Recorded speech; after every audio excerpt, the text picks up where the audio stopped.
একদলীয় একচেটিয়া একাধিপত্য থেকে মুক্তি দিয়েছেন। মানুষের প্রত্যাশা অনেক, আমরা দলের পক্ষ থেকে মানুষের প্রত্যাশা পূরণের চেষ্টা করছি।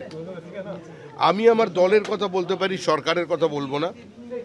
আমাদের মুখ্যমন্ত্রী শুভেন্দু অধিকারীর নেতৃত্বে স্বল্প সময়ের মধ্যে নির্বাচনের আগে আমাদের ঘোষিত যে অবস্থান ছিল, যে সংকল্প ছিল, তা তিনি দ্রুততার সঙ্গে প্রত্যেকটা ইস্যুকে অ্যাড্রেস করেছেন। একটা বিপরীত অর্থনৈতিক পরিস্থিতির মধ্যে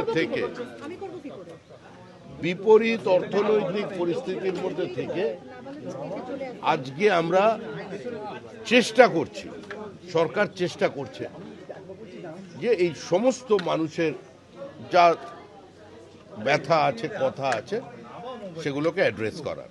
এবং আজকের দিনে এটা দেখেছেনই যে তৃণমূল কংগ্রেসের অতীতে 3 জন যারা সাংসদ ছিলেন, তারা তাদের সদস্য পদ থেকে ইস্তফা দিয়েছিলেন, ভারতীয় জনতা পার্টির পরিবারে তারা সামিল হয়েছেন, এবং আজকে রাজ্যসভায় আরও আমাদের 3 জন এমপির সংখ্যা বৃদ্ধি হলো।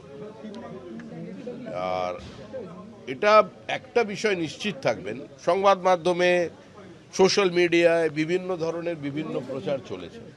আমরা আগেও যা বলেছি, এখনও তাই বলছি, যে ডক্টর শ্যামাপ্রসাদ মুখার্জি আমাদের শিখিয়ে গিয়েছিলেন নেতার থেকে দল বড় এবং দলের থেকে দেশ বড়। আমরা সেই অবস্থানে আছি। বিজেপির তৃণমূলীকরণ করা সম্ভব নয়। রাজ্যসভার 3 জন সদস্য আমাদের সঙ্গে যোগ দিয়েছেন, আমরা তারা দলে নিয়েছি, কিন্তু এই মুহূর্তে বিজেপির দরজা বন্ধ।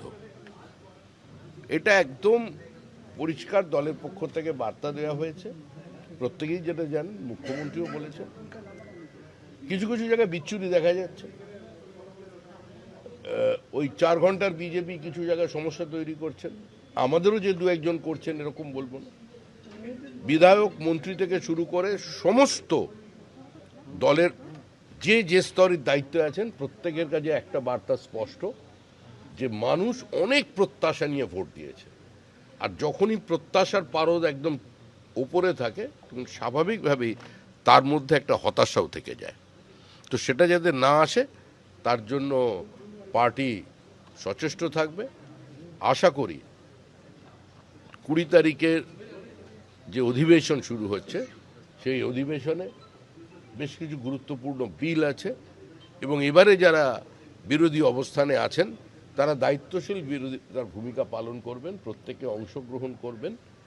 মানুষের কোটি কোটি টাকা খরচা করে যে সংসদ চলে, বিধানসভা চলে, তার সময় নষ্ট করবেন না। এই বিরোধীদের মধ্যে বিভিন্ন রকম ভাগের পরেও আবার কেউ বলছেন যে উনি তো আমাদের হয়েই, আমাদের টিমেই খেলছেন। তো বিরোধীদের মধ্যেই ভাগ না মিলমিশ নাকি চোরা গুপ্ত রোগ, সেটা কিছুই বোঝা যাচ্ছে না। আমরা কি করে আপনাদের কি অ্যাডভান্টেজ দেবে সমীকদা?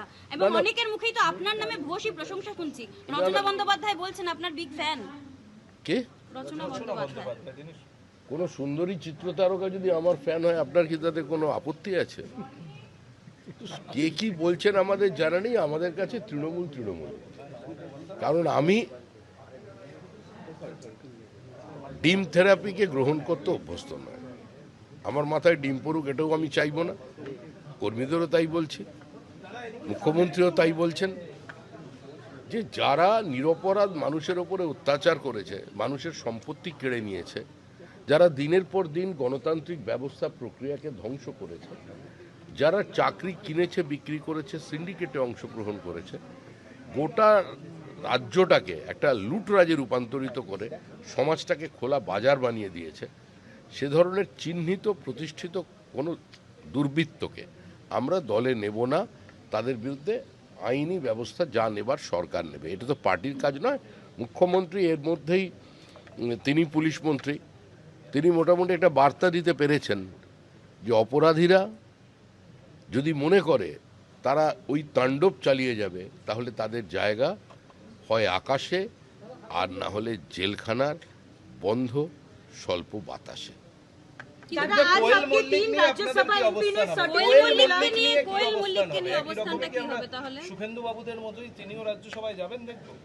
দেখুন, আমাদের তো একটা সংগঠিত রাজনৈতিক দল, সংসদীয় বোর্ড আছে, এবং সেই সংসদীয় বোর্ডের যেটা সিদ্ধান্ত হবে সেটা হবে।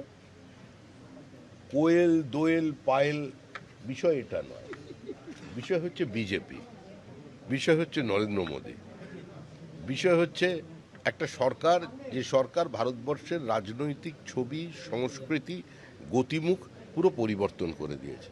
তো সেখান থেকে বলবেন, তো এখানে কারোর ভালো লাগা কারোর মন্দ লাগার এই সমস্ত কোনো ব্যাপার নয়। একটু সংবাদপত্রে জল্পনা চলুক না,